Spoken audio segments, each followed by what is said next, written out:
All right, let's talk about a huge moment for any investor, hitting your first $100,000. It's so much more than just a number on a screen. It's really the point where the whole game of building wealth starts to feel different. Let's dig into exactly why. So, what is it about this specific number? Why does getting to that first 100 grand feel like such a slow uphill battle compared to everything that comes after? That's the big question we're going to unpack right now. First things first, we just have to acknowledge it. Getting to that first six figures is a serious grind. It can feel like you're just pouring every spare dollar you have into savings and investments, and yet the needle barely seems to move. If you've ever felt that, trust me, you are not alone. It's just part of the process. This right here really captures the core change that happens. See, before you hit that 100K mark, your growth is almost entirely powered by your own effort, the money you managed to put away. But then after that point, the whole dynamic starts to flip, and the market itself begins to do a lot of the heavy lifting for you. To put it really simply, in those early days, how much you save is everything. I mean, a 10% market gain on a $10,000 portfolio, that's great. That's a few $100. But it's the consistent contributions you're making month in and month out that are actually building your foundation. Honestly, the market swings just don't move the needle all that much yet. So all that initial effort, all that grinding, is building you up to the real tipping point. This is where the magic of compounding really kicks in, and the math finally starts working powerfully in your favor, not just as some abstract idea, but in a way you can actually see and feel. Let's look at the difference in real-world dollars. With a $10,000 portfolio, an average 7% return gets you about $700 a year. Nice, but, now look at a $100,000 portfolio. That same 7% return is now $7,000. Now we're talking. That's a serious amount of money, and it's a direct result of having that larger base to work with. And the acceleration just keeps going. Once your portfolio hits $200,000, that same 7% return is now generating $14,000 a year. Think about that for a second. For a lot of people, that's a huge chunk of their annual savings, and it's happening without you having to lift an extra finger. This is such a critical concept to grasp.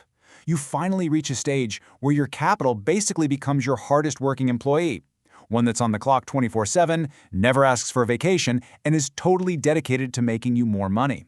This shift from you working for your money to your money working for you, it's just profound. And you can really see this exponential curve play out over time. At an average 7% return, it takes about 10 years to turn 100K into 200K. Okay, but then it only takes another 10 years to turn that into 400K, and another 10 to get close to 800K. See what's happening? The time it takes to double stays the same, but the amount of money you gain in each of those 10-year blocks just explodes.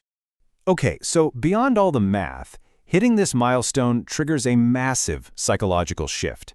Seeing real, tangible results fundamentally changes the way you think and, more importantly, how you behave as an investor. It creates this incredible positive feedback loop. You see your portfolio grow by thousands of dollars in a good year, which naturally makes you feel super motivated. That motivation then reinforces your discipline to keep investing consistently, which of course leads to even bigger gains down the road. It becomes this amazing, self-perpetuating cycle of good habits. And think about it. By the time you've built a $100,000 portfolio, you've probably developed some skills that are just priceless. You've hammered in the habit of consistency. You've lived through some market ups and downs, so you learn to panic less. And maybe most importantly, you've started thinking in terms of decades, not just the next few months. This change in your behavior is arguably worth more than the money itself. Now, with a larger portfolio, you're not just playing the same game with more chips. The rules of the game themselves actually start to change. You've got new opportunities in front of you, but also some new things you need to think about. And this brings us to a really important concept, optionality. It's a fancy word, but it just means having financial flexibility. You have options. You're not starting from scratch anymore. This means you can maybe take a calculated risk on a new career path, negotiate for a better salary from a position of strength, or just enjoy the peace of mind that comes from having a real financial cushion.